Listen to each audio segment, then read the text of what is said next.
My sister sent me a wedding gift list with 7 luxury items, a Tesla, a Rolex, a Louis Vuitton bag, and other ridiculous things. I ignored 2 of them, thinking no one would notice. Minutes later, she texted me, "You skipped 2 gifts, then don't bother showing up." My mom followed right after. "She deserves more. It's her big day." I just replied, "Understood." The next morning, I canceled all the other gifts, withdrew my financial support for the catering, and did something no one expected. I logged onto the shared wedding website Madison had proudly sent out to all 120 guests. I still had editing access because I'd helped her set it up. I went to the registry section and replaced her entire list with a single sentence. "The bride has decided that her presence is gift enough for everyone." I hit save and closed my laptop. Within 10 minutes, my phone was lighting up with calls from my mother, my aunt, and finally Madison herself. I didn't answer any of them. I just sat there, sipping my coffee, waiting for the chaos to unfold, because for the first time in years, I felt something I hadn't felt around my family in a long time: control. By noon, my phone had over 50 notifications, group texts, missed calls, voice messages, all some variation of outrage. My mother's first voicemail started calm, like she was trying to appeal to reason. "Honey, I know you're upset, but this isn't the way." Then, a few hours later, another one. "Do you have any idea what you've done? The website is public." Her future in-laws saw that. Madison's message came next, her voice sharp and uneven. She didn't even say hello, just went straight to, "You're jealous. You've always been jealous." Then she started crying. That high-pitched, performative kind of crying that used to make everyone rush to comfort her. But this time, I didn't feel guilty. I didn't feel anything. Instead, I packed my laptop, drove to a cafe, and opened my email. There it was, a message from the wedding planner asking if my financial contribution was permanently withdrawn or just delayed. I replied, "Permanently." An hour later, my mom showed up at my apartment. She didn't even knock. She used the spare key I'd forgotten she still had. She walked in holding her phone like it was a weapon. She said I'd embarrassed the family. She said Madison was humiliated beyond words. She said people were asking questions. I asked her if anyone had stopped to ask me why I did it. She didn't answer. She just stared at me like I'd grown horns. I reminded her that I'd been covering Madison's bills for months. The deposits, the vendors, the decorations, all because she said she needed a head start. I told her I'd been paying for things she never even thanked me for. Mom's reply? "That's what family does." That phrase hit me harder than anything Madison had said, because family had always meant me fixing things while everyone else broke them. I told her to leave. I didn't yell, didn't cry, just said it quietly. She hesitated, but she left. By evening, my aunt posted something passive-aggressive on Facebook about jealous people who ruin celebrations. My uncle liked it. Even my dad, who usually stays out of everything, texted to say I'd gone too far. No one asked if I was okay. 2 days later, Madison sent me a long email. It was full of insults, but near the end, she said something that stuck with me. "You've always wanted to make me look bad because I'm everything you're not. Loved, admired, chosen." I reread that sentence a few times. Then I realized something. She wasn't wrong about one part. She was chosen, always. By our parents, our relatives, everyone. And I was the one they expected to cheer from the sidelines, quietly funding the show. So I hit reply and wrote one line. "You're right, Madison." I finally chose myself. Then I blocked her. The wedding went on, of course. Photos started popping up online a week later. The vineyard, the champagne towers, her $8,000 gown. Everything looked perfect, except one detail. The reception tables were half empty. Several guests had pulled out last minute because they'd heard about the gift list meltdown. Apparently, her fiancé's parents were furious about the registry incident. They thought it made their family look greedy. A friend from college who attended messaged me privately to say the tension at the wedding was so thick you could cut it. She said Madison barely smiled and avoided everyone during dinner. I didn't respond, but I did save the message. It felt like a strange kind of closure. Not revenge exactly, but balance. Still, that night, as I scrolled through the photos of her forced smile, I felt a mix of guilt and relief. Guilt because I'd actually done it. I'd embarrassed my own sister. Relief because, for once, I wasn't the one apologizing for someone else's behavior. And then, 3 weeks later, Madison did something that made everything even worse. 3 weeks after the wedding, I got a certified letter in the mail, the kind that requires a signature. I didn't recognize the sender until I saw the return address, Madison and Ethan Grant. At first, I thought it was some bizarre thank you note, maybe an attempt at reconciliation. But when I opened it, my stomach dropped. It was an invoice. A full, printed invoice for $8,492.76, the exact amount I'd withdrawn from the catering. Attached was a note in her handwriting. Since you made a public scene and caused us to lose guests and credibility with vendors, we believe it's only fair you reimburse the difference. I read it twice, then laughed out loud, a short, shocked kind of laugh that came out half bitter, half hysterical. I couldn't believe she'd actually formalized her entitlement into a bill. For the next few hours, I couldn't stop thinking about it, about how, even after all of this, Madison still believed I owed her something, that I existed to keep her world polished and easy. I decided not to reply right away. Instead, I called my friend Danielle, someone who'd known Madison for years but had slowly distanced herself after too many drama dinners, as she called them. When I told her about the invoice, she actually choked on her drink. Then she said something that stuck with me. You should post it. Let people see what she's really like. I thought about it. For days. But I didn't post it right away. Part of me still clung to the hope that my family would realize how insane this had gotten, that someone, maybe Mom, would step in and tell Madison to stop. Instead, a week later, Mom called and said, "Just pay it, honey. It's not worth the fight." That sentence broke something in me. I realized it was never going to end. As long as I kept giving in, they'd keep taking. So I did what Madison would least expect. I did post the invoice, not on Facebook, but on Reddit, under a throwaway account. I wrote a post titled, "My sister sent me a wedding gift list that included a Tesla. Now she's invoicing me for canceling my financial support." I kept it anonymous, but I included screenshots, with personal info redacted, her registry, and the email where she called me jealous. Within hours, it blew up. Thousands of comments. People called her entitled, manipulative, narcissistic. Some even guessed the city based on the venue details. And they were right. By the next day, local gossip accounts had picked it up. Madison's name wasn't mentioned, but people in our circle knew. Then came the call from Dad.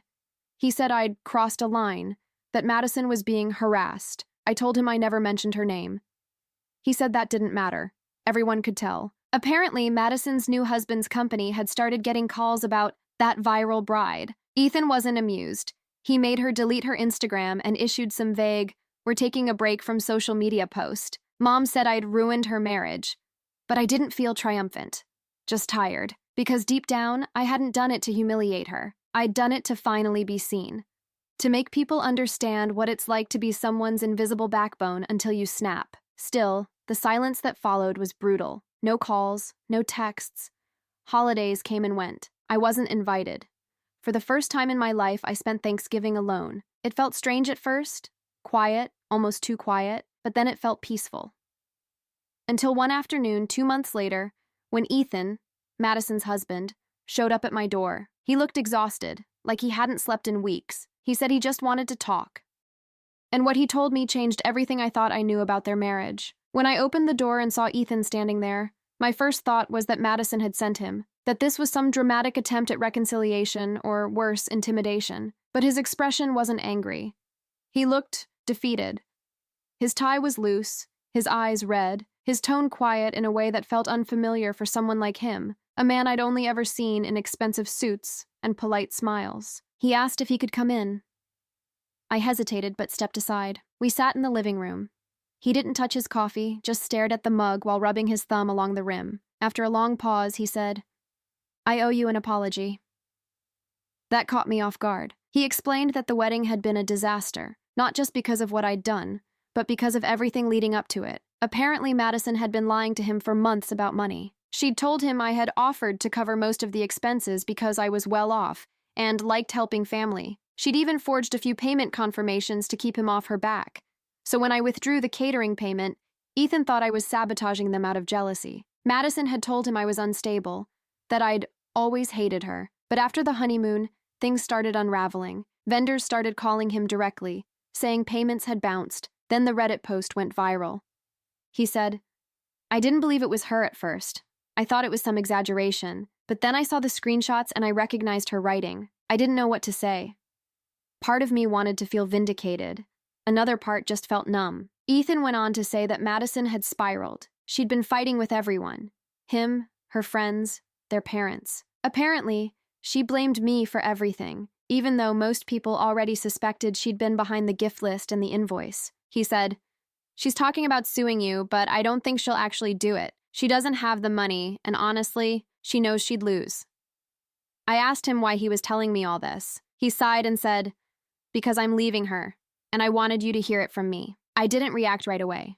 It was too much, too heavy, too fast. He explained that she'd maxed out their joint credit cards, refused therapy, and was now threatening to destroy his career if he left. He looked genuinely scared, not of her physically, but of what she might do publicly. Then he said something that froze me. "She told me once that if you ever stopped giving her money, she'd make sure everyone saw you as the villain. That's why she sent that text about skipping 2 gifts. She wanted to provoke you. It was calculated. All of it." I asked him what he planned to do now. He said he was moving out, that he'd already spoken to a lawyer. Before he left, he looked at me for a long moment and said quietly, "You didn't ruin her life. You just stopped letting her use you." After he left, I sat there for almost an hour without moving. My apartment felt too still, too heavy. That night, I pulled out an old photo album, one Mom had made years ago. There was a picture of Madison and me from when we were kids. I was holding her hand while she cried because she'd dropped her ice cream. I remembered how I'd given her mine without thinking twice, and I realized nothing had really changed. I'd been handing her my share of everything since we were children, but this time, she couldn't take it back. Still, the guilt lingered. Because even though she'd built this mess herself, she was still my sister. And a part of me, the part that had always tried to fix things, couldn't help wondering what she'd do next. I didn't have to wait long to find out. 2 weeks later, I got a text from an unknown number. Just one line. "You think you've won. You have no idea what's coming." When that text came in, I just stared at the screen for a while. No name, no emoji, no punctuation except that period at the end. I didn't have to ask who it was. Madison always had a way of making even her threats sound like declarations. Calm, controlled, cold. At first, I thought about ignoring it. I'd blocked her main number weeks ago, but she must have used a new one. I figured she just wanted to get under my skin, remind me she wasn't done. But that night, I couldn't sleep. I kept replaying Ethan's words, how she'd said she'd make me the villain. The next morning, it started. My boss called me into his office. He said someone had emailed HR claiming I'd stolen from a family member and committed financial fraud. They didn't name Madison directly, but the details were too specific. The canceled payment, the registry sabotage. I explained the situation calmly. Luckily, my boss believed me. He'd seen the viral post months ago and had put 2 and 2 together. He said, "Don't worry, I've seen her type before," but it still felt humiliating, like my private life had spilled into my work. Later that week, I got an email from one of Madison's old bridesmaids, Lauren. She said Madison was telling everyone that I'd hacked her wedding website, not that I'd built it. She'd twisted the story, painting me as some jealous sister trying to destroy her happiness. Lauren's message ended with, "I didn't believe her, but you should know she's calling people. She's not done." For days, I debated whether to respond. Part of me wanted to call Madison and scream, to demand she stop, but another part of me, the tired, quiet part, knew that any response would just feed her. Instead, I started documenting everything. Screenshots, emails, messages from mutual contacts. I didn't plan to use them, but something about keeping a record gave me a sense of control. Then something unexpected happened. Ethan texted me again. He said Madison had moved back in with my parents after he filed for divorce. According to him, she'd been telling them that I'd ruined her life and destroyed her future. Mom apparently believed most of it. He said, "She's angry because she's losing her audience." That hit harder than I expected. Madison had always needed an audience, someone to play against. Me, mostly. Without that, she wasn't sure who she was. 2 days later, Mom called. I let it go to voicemail. Her message was long and weary.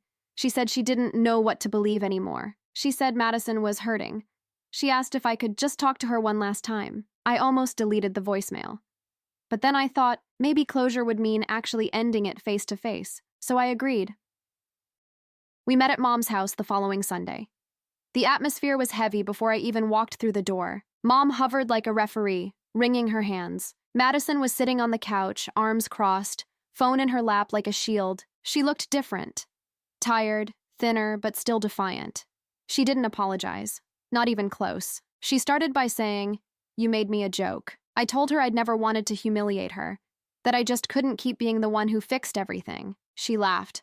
That sharp, humorless kind of laugh I knew too well. "You think you're better than me now, don't you?" I said no. I just didn't want to keep pretending her behavior was normal. Then she said something I'll never forget. "You ruined your own family. You just don't realize it yet." I didn't respond. There was nothing left to say. When I stood up to leave, Mom tried to stop me. She said, "Please, one of you has to bend." I said, "I already did. For years." I walked out, got in my car, and didn't look back. That was the last time I saw Madison in person. But a month later, she showed up somewhere I never expected. And this time, she wasn't there to talk. After that last meeting at Mom's house, I thought things were finally over. Madison had said her piece. I'd said mine, and there was nothing left to salvage. I felt drained but lighter, like I'd finally stepped out of a storm that had followed me since childhood. For a few weeks, everything was quiet. Too quiet. No texts, no calls, not even a mention of her name from anyone in the family. I started to think maybe she'd finally moved on. Then one night, around 11:30, I got a call from an unknown number. I almost didn't pick up, but something told me to answer. It was my mom. Her voice was shaky and low. She said Madison had shown up at their house, screaming, crying, saying I'd ruined her reputation and cost her everything. Apparently, she'd found out Ethan had filed for divorce and was blaming me for it. Mom said she'd tried to calm her down, but Madison had smashed a picture frame, cut her hand, and locked herself in her old bedroom. I asked if she was hurt. Mom said no, not really, just hysterical. Then she said something that made my skin crawl. "She keeps saying she's going to come to your place tomorrow. She said she wants you to see what you've done." I didn't sleep that night. I sat on the couch with every light on, half expecting to hear a knock at the door. Morning came, and nothing happened. No messages, no calls. By noon, I convinced myself she'd just been talking out of anger. But then, around 4 p.m., I got an email from her address. It was short. Just one sentence. "You took everything from me, so I'm taking something back." My heart sank. I didn't know what that meant. Money? Reputation? Something worse? I called Mom, but she didn't answer. Then I called Ethan.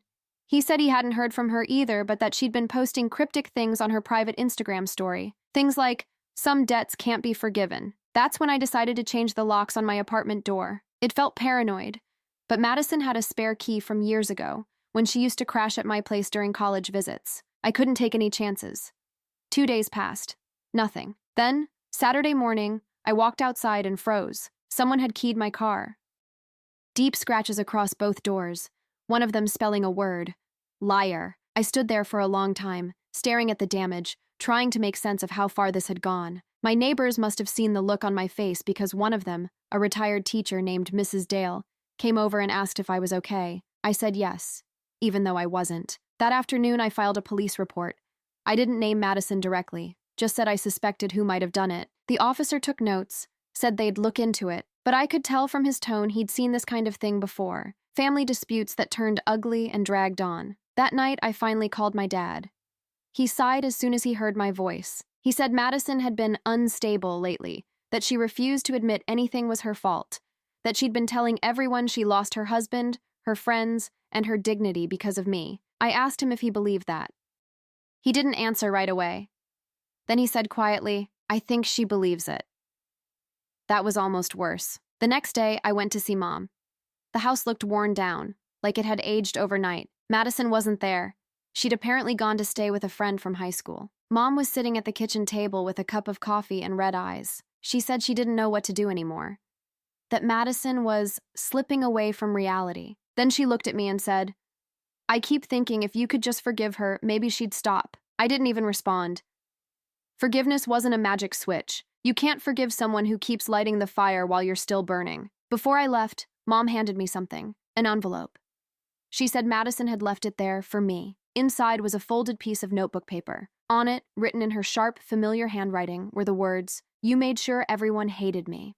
Let's see how much they love you when they find out who you really are." I had no idea what that meant.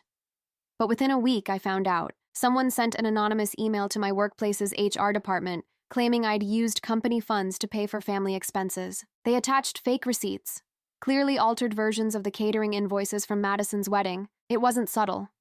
It was desperate. Luckily, I'd already shown HR the real ones months ago, when the earlier rumor had surfaced. They saw through it immediately. But that didn't stop the humiliation. Being called into the office again, explaining my family drama, pretending I was fine while my hands shook. After work, I drove straight to Mom's house. Madison's car was parked outside. I walked in without knocking. She was sitting in the living room, legs crossed, scrolling through her phone. She didn't even look up. I said, "You need to stop." She smiled faintly and said, "Stop what?" I told her I knew about the fake emails, the car, all of it. She shrugged like it was nothing. Then she said, "You think you're better than me because you have your little job and your self-control. But deep down, you're just as angry as I am. You just hide it better." For a moment, I didn't recognize her. Her voice, her posture, it was like she'd become someone else entirely. I told her I didn't hate her, that I just wanted her to get help. She stood up slowly, got close enough that I could smell her perfume, the same one she'd worn at her wedding. She said, "You already made sure everyone thinks I'm crazy. Congratulations, you won." Then she walked past me and out the door. Mom started crying quietly in the corner. I didn't know what to say to her. That night, I changed my number, again. Weeks passed. No new messages, no calls. For the first time in months, there was silence, real silence. Then, in mid-May, I got a call from Ethan. He said Madison had checked herself into a treatment center in Oregon. Voluntary. He said she was finally getting therapy, finally confronting everything she's done. He sounded cautiously hopeful, like he wanted me to share the relief, but I didn't feel relieved. Just empty. Because deep down, I didn't trust the quiet. Madison never ended things quietly, and I was right, because 2 months later, a package arrived at my door. No return address, no note, just a small wooden box. Inside were 7 objects, one for each of the gifts from her wedding registry, except every single one was broken. The box wasn't taped shut, just a simple lid that lifted off easily, like it wanted to be opened. Inside, everything was wrapped in layers of tissue paper, neat and deliberate. That alone made my stomach twist. Madison had always been meticulous about presentation. Even her revenge had style. I pulled out the first item, a small piece of metal. It took me a moment to recognize it. The Rolex watch clasp, snapped clean in half. Next was a shredded strip of leather, the handle of a Louis Vuitton bag. Then, the jagged corner of a photo frame, the kind that might have held a honeymoon picture. The rest were unrecognizable fragments. Ceramic shards, a crushed charging cable, something that looked like it might have come from a car key fob. And at the very bottom, a folded note. "You didn't buy them, so I broke them myself." I just stared at it for a long time. It didn't even make sense. I didn't know if this was closure or a threat or both. I put the box on the kitchen counter and sat down. For a few minutes, I tried to figure out what she wanted me to feel. Fear, guilt, victory, maybe all of it. Then my phone buzzed, a text from Mom. Just 3 words. "She's out early." I didn't respond. I didn't ask how or why. I already knew it meant Madison had left the treatment center on her own terms, probably convinced herself she was fine again. That night, I dreamed she was standing outside my window, holding the box, smiling. I woke up sweating, heart racing. It wasn't even that I thought she'd hurt me. I just didn't know what she was capable of anymore. The next few days, I couldn't shake the unease. Every time my phone buzzed, my chest tightened. Every unfamiliar car that slowed near my building made me glance twice. But she didn't contact me. Not once. Instead, she started posting again. Her new Instagram account, under a slightly different handle, showed her at coffee shops, hiking trails, yoga studios. The captions were all vague quotes about healing, forgiveness, rising above betrayal. It would have looked inspiring to anyone else, but I recognized the pattern. Every post was aimed at me, just coded enough to keep her hands clean. She knew how to twist a narrative better than anyone. Then, one afternoon, I got an email from a journalist, someone writing a human interest story about family betrayal and viral fame. He said Madison had shared her side. My hands went cold. The article came out 2 days later. She didn't use my name, but it was obvious who she meant, a jealous sibling who weaponized the internet to destroy a bride's happiness. The story made her sound like a victim of digital cruelty. She claimed she'd been bullied out of her own family and vilified for wanting her wedding to reflect her hard work. Comments flooded in under the article. Sympathy, encouragement, validation. People telling her she was so strong for surviving online hate. I felt sick.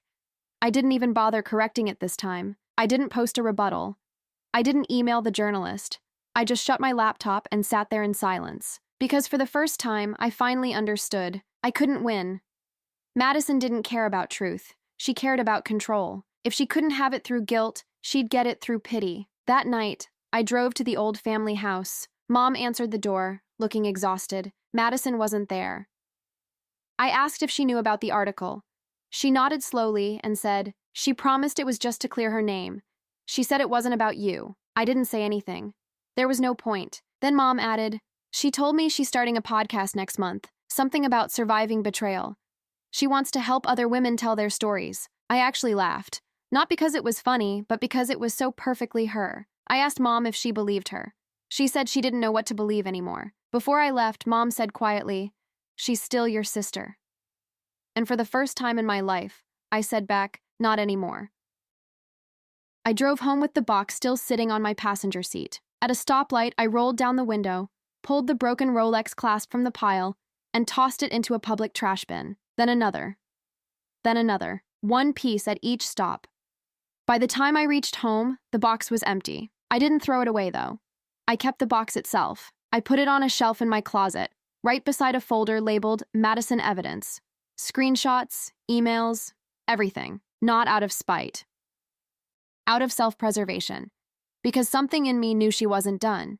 She never was. 3 weeks later, my prediction came true. A man showed up at my office asking for me by name. He said he was from a law firm in Los Angeles, representing a client in a defamation and emotional distress case. Madison had filed a lawsuit.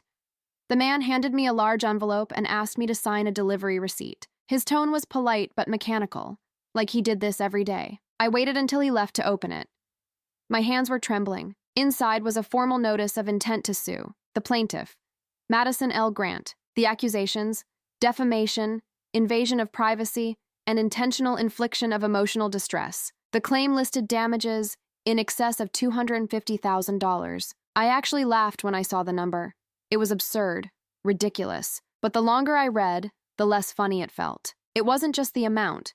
It was how detailed the document was. Dates, screenshots, quotes from the Reddit post, even excerpts from anonymous comments. She'd built a narrative that made it sound like I'd led a targeted smear campaign against her. And worse, she'd found a lawyer willing to take the case. I sat there in my office, staring at the papers, feeling my chest tighten. It wasn't about the money. It was about her dragging me back into her orbit, again. I called Ethan first. He sounded exhausted but not surprised. "She's bluffing," he said. "She'll never take it to trial. She just wants you scared." Then he sighed and added, "But you should still get a lawyer." So I did. The lawyer's name was Rachel Myers. Calm, professional, the kind of person who could explain legal chaos like she was reading a weather report. She flipped through the papers quietly and finally said, "It's nonsense. But nonsense can still cost you time and peace of mind." She explained that the case would likely get dismissed before trial, but we'd still need to file a formal response, gather documentation, and show the court that Madison's claims had no merit. I told her I had plenty of documentation. Too much, actually. Over the next week, I handed Rachel everything. Screenshots of Madison's messages, the invoice, the broken gifts, even the note from the box. She read through it all, shaking her head slowly. "Your sister doesn't want justice," she said finally. "She wants attention. The court system just gives her a new stage." Still, the stress was eating me alive. I stopped sleeping again. Every time my phone buzzed, I half expected it to be another attack. A new rumor, a new message. Then, one afternoon, Rachel called with news. "She's not cooperating," she said. "Her lawyer can't get her to provide documentation. She missed her discovery deadline." I felt a flicker of relief. But that night, Madison posted another photo online. It was a selfie in front of the courthouse steps with the caption, "Some people confuse silence with guilt. I don't." The comments were full of sympathy. "Stay strong, Queen. They can't tear you down forever. Family can be the cruelest enemy." I didn't respond.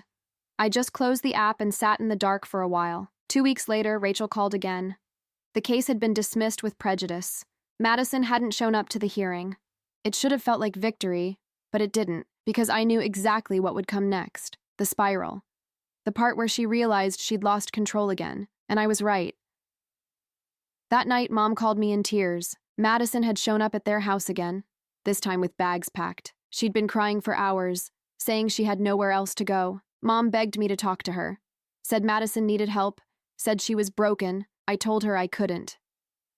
That every time I tried to help, Madison just used it as fuel for the next disaster. Mom said quietly, "She's still your sister." I didn't say it out loud, but I thought, not anymore. Days passed without a word from either of them. Then, one evening, as I was leaving work, I saw something stuck under my car windshield, a small folded note. I looked around the parking lot, empty. The note said, "You can win in court, but you'll never win with them. It wasn't signed, but I knew the handwriting. I drove home shaking. When I got there, I went straight to my closet, pulled out the empty box she'd sent months ago, and burned it on my balcony. I watched the wood darken, curl, and collapse into ash. For the first time, I didn't feel fear, just exhaustion. The next morning, I got a text from an unknown number. It was a photo. The two of us as kids, sitting on the porch, both smiling. Underneath, she'd written, "You'll miss me when I'm gone." I didn't respond. I forwarded it to Rachel and then blocked the number. A week passed. Nothing. Silence. Then Mom called. Her voice was flat, almost hollow. She said Madison had packed a single suitcase, left the house 2 days ago, and hadn't been heard from since. Her phone was off. Mom asked if I knew where she might go. I didn't, but deep down, I already felt it. That this time, something was different. That for once, Madison wasn't trying to make a scene. She was just gone.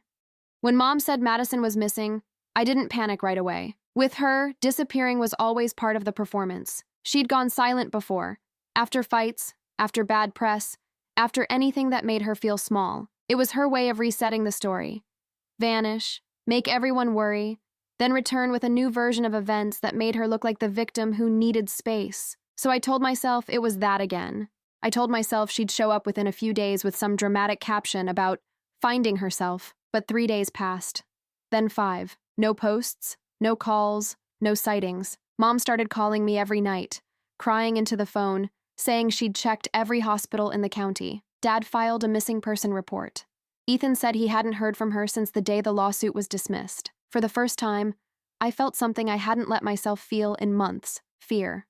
Not for me, but for her. Because as much as I resented Madison, I never wanted this. The police asked routine questions.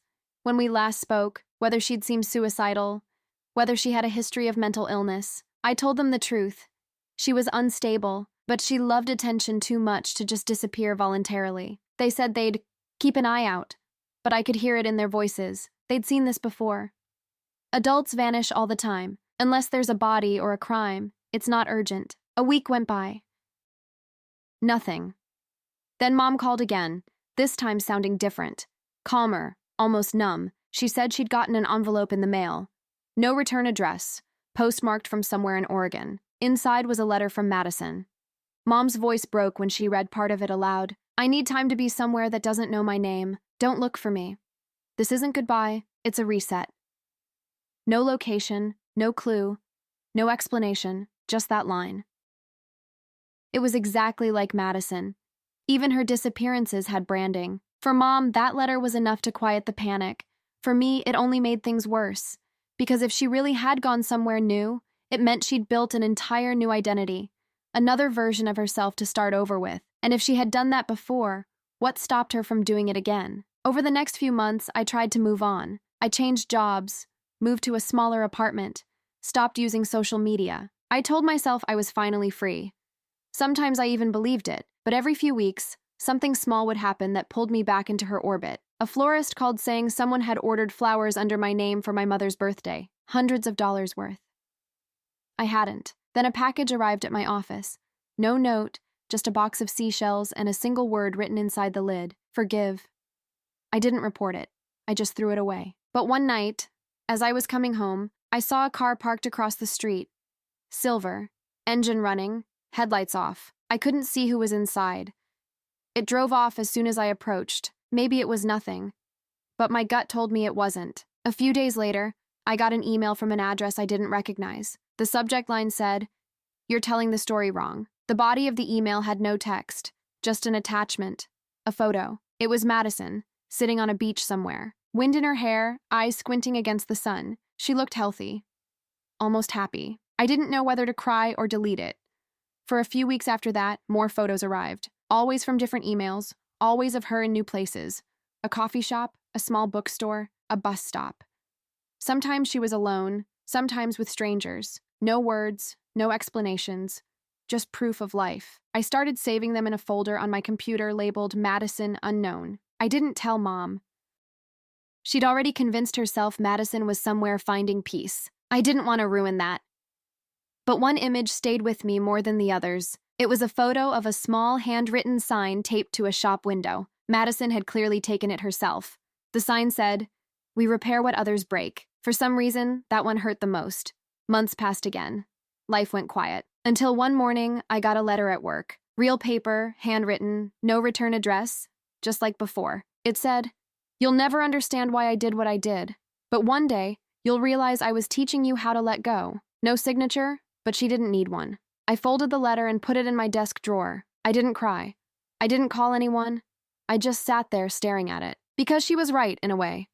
Madison had been teaching me how to let go for years. I just never realized the lesson came wrapped in chaos. And as much as I wanted to believe she was gone, that she'd finally found a version of herself that didn't need to hurt me to exist, part of me still looked over my shoulder every time an unknown number called. Because if there's one thing I've learned about Madison, it's that she never really disappears. She just waits until the story starts to fade, then writes herself back in. The last letter stayed in my desk drawer for weeks. I told myself I was done with her, but I couldn't throw it away. Every time I opened the drawer, the envelope seemed to move slightly closer to the edge, like it was daring me to read it again. Around that time, Mom called to say she'd gotten a postcard. No return address, but the handwriting was familiar. It was a picture of a lake somewhere in Oregon. Calm water, pine trees, a reflection of a small cabin. The message was short. "Tell her I'm fine. I've learned how to live without noise." Mom sounded relieved. She said she thought Madison was finally healing. I didn't tell her that I'd been getting messages too. Quieter ones, stranger ones, like the package that showed up at my new apartment. Inside was a single white candle with the word balance carved into the wax. No note, no sender. Or the email I got a few days later with the subject line, "You keep winning." The body was blank except for a GPS pin, a town I didn't recognize in Northern California. I didn't go. I deleted the email and tried to convince myself it was spam, but deep down I knew it wasn't. Madison had always known how to turn guilt into a breadcrumb trail. Still, I tried to move on. I started dating someone, a quiet, patient guy named Alex who didn't ask many questions about my past. I liked that. He didn't know about Madison, about the lawsuit, about the Reddit post. Around him, I could pretend I was just a normal person with a complicated family. For a while, life actually felt steady. Then one evening, after dinner, Alex handed me his phone. "Is this you?" he asked. My heart stopped. It was a video. Grainy, handheld footage uploaded anonymously to YouTube. The title, "The Truth About My Sister." I hit play.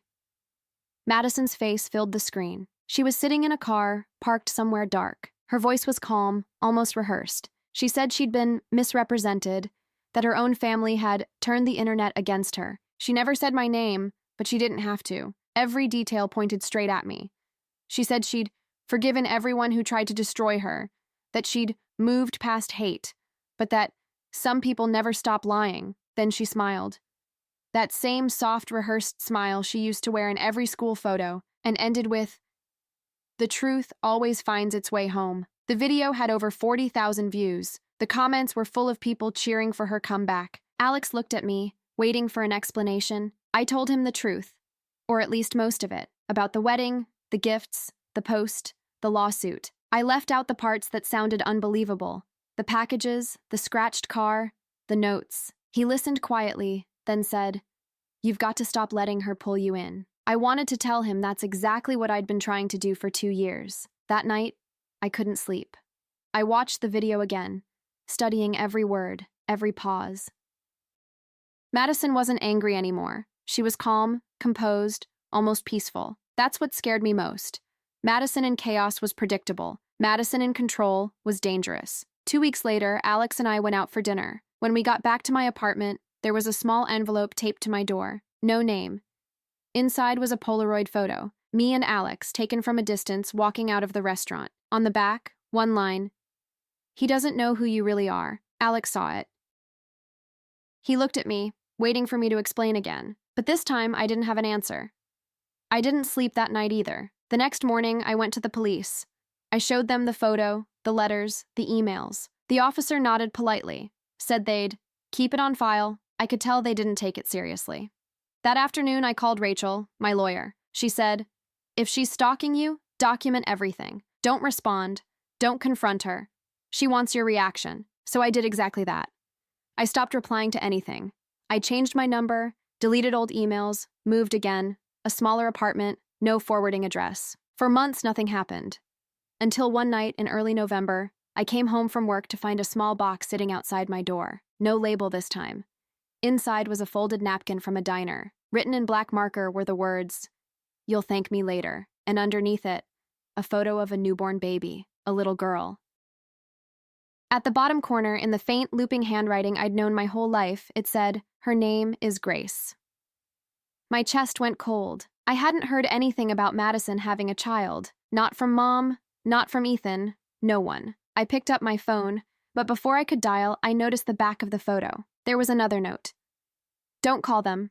Don't ruin this one too." I sat down on the floor, the photo shaking in my hand. For the first time, I didn't feel anger, or fear, or guilt. Just a strange, hollow kind of relief. Like maybe, finally, she'd found someone else to love more than the fight. But as I stared at the picture, I realized something that made my stomach twist. The date printed in the corner, the day the photo was developed, was over a year ago, which meant wherever Madison was now, she'd been gone far longer than any of us realized. For hours, I sat on the floor with that photo in my lap. The baby's eyes were open, dark and curious, the way newborns look before they learn to fear anything. Her little hand was wrapped around someone's finger. Not Madison's, though. The nail polish was chipped, and the skin tone was lighter. Someone else had taken the photo.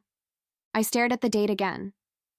More than a year ago, long before Madison's last message. At first, I thought maybe it was just another one of her manipulations, a random baby picture pulled from somewhere to get a reaction. But there was something about the handwriting on the back, the pressure of the pen, the small curve on the letter G. It was undeniably hers. I called Mom. My voice shook when I asked if she knew anything about a baby. She went silent for so long that I thought the call had dropped. Then softly she said, "She mentioned someone, a man she met at the treatment center, but I thought she was exaggerating. You know how she embellishes." I asked if she'd ever heard about a pregnancy. Mom said no. She sent postcards, not photos. Never mentioned a child. When I told her about the box, Mom started to cry. Not the loud, desperate kind of crying I'd heard so many times before. This time it was quiet, broken. She said, "If it's true, maybe this was her way of saying she's trying again. Maybe the baby changed her." I wanted to believe that. God, I did. But deep down, I knew Madison didn't change. She reinvented. After we hung up, I took the photo to a copy shop and scanned it. Then I uploaded it to a missing persons database, just in case. The clerk gave me a strange look when I explained, but she didn't ask questions. That night, I couldn't sleep. I kept the photo on my bedside table, staring at it every few minutes, as if the baby's face might start to look familiar. The next morning, I showed it to Ethan.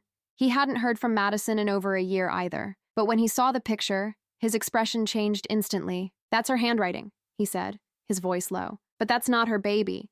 We couldn't have kids." I blinked. "Couldn't?" He nodded. "She told me she had surgery years ago. Something about complications. I thought it was one of her exaggerations, but no, there's no way that baby's hers. So if it wasn't hers, whose was it? And why send it to me?" A week passed without any answers. I checked the mailbox every day, half dreading, half hoping something else would show up. Then one evening when I got home, there it was. Another envelope. Same handwriting, same return address. None. Inside was a single sheet of paper.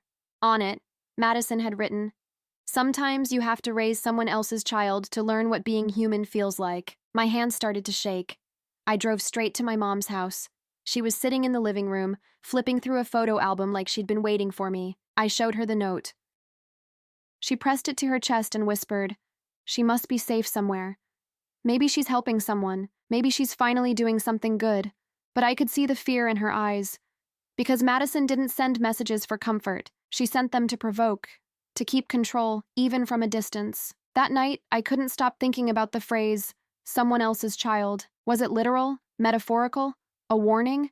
I didn't know. Then, a few days later, I got an email from an Oregon Social Services address. The subject line said, "Inquiry regarding relative connection. Urgent." The body read, "We are attempting to locate immediate family members of a minor named Grace. Your contact information was listed as a possible next of kin." My stomach dropped. There was a phone number at the bottom. I called it immediately. A woman answered. Calm, professional, probably in her 50s. She said she couldn't share many details over the phone, but that a woman matching Madison's description had been living under a different name in a small town outside Portland. She'd recently been involved in a medical emergency. I asked what kind. She hesitated, then said, "Your sister passed away 3 weeks ago." Everything inside me went silent. The woman continued, explaining that Madison had been living with a baby named Grace, about 14 months old. Neighbors said she told them the child was her daughter, but after her death, no birth records matched. The baby wasn't biologically hers. When they searched Madison's belongings, they found only one note: my name, address, and the words, "She'll understand." I don't remember much after that. Just my hands shaking, the sound of my own breathing too loud in my ears. The woman asked if I wanted to claim guardianship of Grace, at least temporarily, until they found the biological family. I said yes, without hesitation. 2 days later, I flew to Oregon. When they brought Grace to me, she was smaller than I expected, with dark hair and wide eyes. She didn't cry when I held her. She just studied me, like she was trying to decide if I was safe. I didn't know if she was Madison's legacy or Madison's apology. All I knew was that when she wrapped her tiny hand around my finger, something inside me broke and healed at the same time. For the first time, I didn't see Madison as the storm that wrecked my life. I saw her as a broken person who'd finally done something good, even if it came from chaos. I whispered to Grace, "You're safe now, I promise." And for the first time since all of it began, the wedding, the fights, the letters, I meant it. When I brought Grace home from Oregon, everything felt surreal, like stepping into someone else's story. The social worker helped me carry her small suitcase into my apartment. Inside were only a few baby clothes, a soft blanket, and one of Madison's old scarves, folded neatly beside a pacifier. No note this time. No explanation, just quiet. Grace was calm, observant, barely a year old, but she watched everything. My hands, my voice, the way I moved through the room. The first night, she wouldn't sleep unless I left the lamp on. I sat beside the crib for hours, listening to her soft breathing, wondering what Madison had told her before she was gone. In the morning, I called Mom. She already knew. The police had contacted her the same day as me. Her voice was faint, like she was speaking through fog. She kept saying, she said she wanted to start over. I didn't know she meant this. I didn't either. We talked about the logistics, the funeral, the paperwork, what would happen with Grace. The state wanted to find the baby's biological parents, but so far, there were no matches in the registry. Madison had either faked every record or taken Grace from someone who couldn't come forward. Mom whispered, "Do you think she stole her?" I said I didn't know, but in my gut, I did. Still, I couldn't bring myself to say it. Over the next few days, I learned bits and pieces about Madison's final year. She'd been working at a small bookstore under a different name, Lydia. The owner described her as quiet but kind, someone who didn't talk much about her past. She always came to work early, sometimes with Grace bundled against her chest. The neighbors said she kept to herself but loved the baby fiercely. They'd hear her singing through the window at night. The last time anyone saw her was 3 weeks before the call.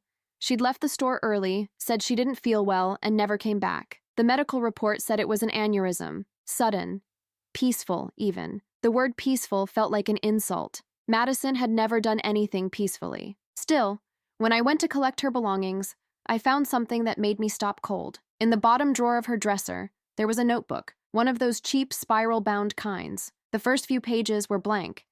Then, halfway through, her handwriting appeared, sharp and rushed. She'd written about me, about Mom, about the wedding, the lawsuit, everything, but it wasn't the usual venom.